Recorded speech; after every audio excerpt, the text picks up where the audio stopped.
Bonjour à tous, une vidéo dans ce chapitre d'intégration pour vous présenter une formule absolument fondamentale, celle de l'intégration par partie. Alors l'intégration par partie, pourquoi c'est fondamental?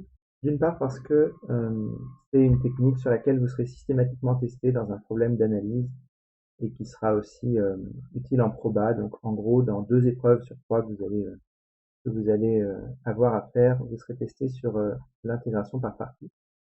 Mais surtout, une vraie bonne raison, c'est que ça va nous permettre de calculer des intégrales pour lesquelles, pour l'instant, on n'a pas vraiment de moyen de procéder.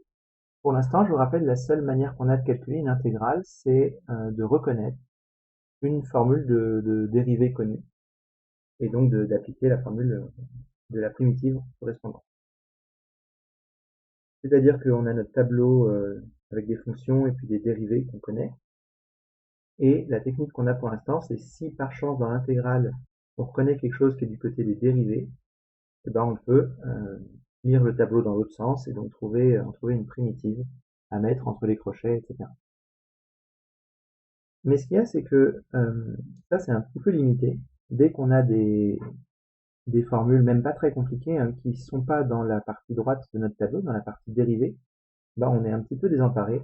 Alors bon, évidemment, on peut reconnaître une somme de deux dérivées, ou alors factoriser par une petite constante pour se simplifier un peu la vie. Mais ça, c'est pas révolutionnaire. Et pourtant, on a des techniques de dérivation beaucoup plus poussées que juste lire notre tableau.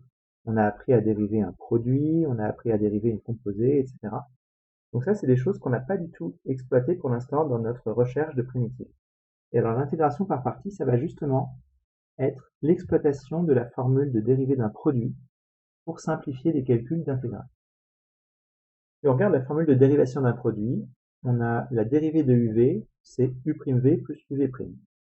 Pour peu que les fonctions U et V soient suffisamment régulières, donc dérivables et tout. Alors ça, si je primitive des deux côtés du signe égal, ça va me dire que la fonction UV, en fait, c'est une primitive de la fonction U'V plus UV'. Donc je l'écris avec la notation intégrale.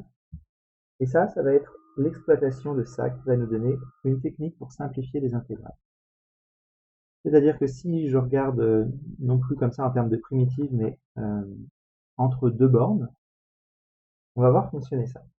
Alors vous voyez, l'astuce que je vais employer, c'est que je vais couper cette intégrale en deux pour avoir l'intégrale de U'V plus l'intégrale de UV'.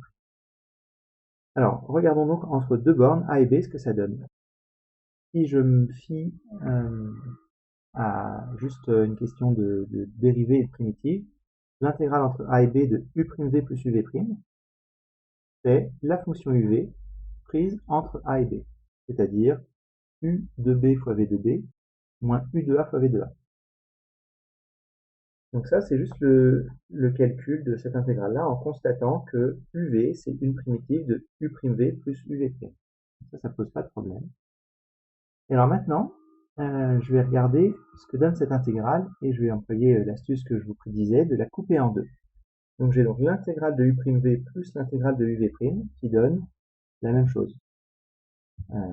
L'évaluation de UV entre A et B. Et là, tour de passe-passe, je vais passer une des deux intégrales de l'autre côté. Et ça me permet d'exprimer l'intégrale de UV' comme UV entre A et B, donc U de B, V de B moins U de A, V de A, moins l'intégrale de U'V. Et ça, c'est exactement ça qui va constituer la technique de calcul dite d'intégration par partie. Donc prenez deux fonctions, il faut qu'elles soient continues pour pouvoir les mettre dans une intégrale. Il faut aussi que leur dérivée soit continue pour qu'on puisse mettre la dérivée dans une intégrale. Donc l'hypothèse à vérifier à chaque fois, ce sera qu'elles sont de classe C1. Et dans ce cas-là, l'intégrale du produit de U par V' s'exprime en fonction de l'intégrale du produit de U' par V, moyennant la formule que vous avez là. C'est-à-dire pour calculer l'intégrale de U fois V', je vais évaluer U fois V entre A et B et retrancher l'intégrale de U' fois V. Voilà, donc ça a l'air d'être un petit peu barbare, mais ça va nous permettre de simplifier beaucoup les choses. Alors vous allez me dire, Simplifié, ça, on ne dirait pas, parce qu'au départ, on a une intégrale d'un produit de deux fonctions. Et ce qu'on doit calculer après, bon, le crochet, ça se calcule très facilement, ça pose pas de problème. Mais après, on doit à nouveau calculer une intégrale, et dedans, il y a aussi le produit de deux fonctions. Donc, on n'a pas l'air d'avoir vraiment simplifié le problème. Sauf que si on choisit suffisamment bien U et V' dans les situations où c'est possible, en tout cas, on va vraiment gagner pour vraiment gagner en calcul de cette intégrale. Le calcul va devenir possible. Alors qu'au départ, si on regarde droit dans les yeux notre première intégrale, on n'est peut-être pas en mesure de trouver une primitive directement. Je vous laisse vous battre avec l'exemple suivant. On veut calculer l'intégrale de x fois exponentielle x entre 0 et 1. Et ça, c'est pas du tout sous la forme d'une fonction dont on connaîtrait une primitive. Donc je vous laisse essayer d'appliquer la technique d'intégration par partie avec une fonction u, une fonction v' bien choisie. Et je vous retrouve dans une deuxième vidéo pour débriefer cet exemple.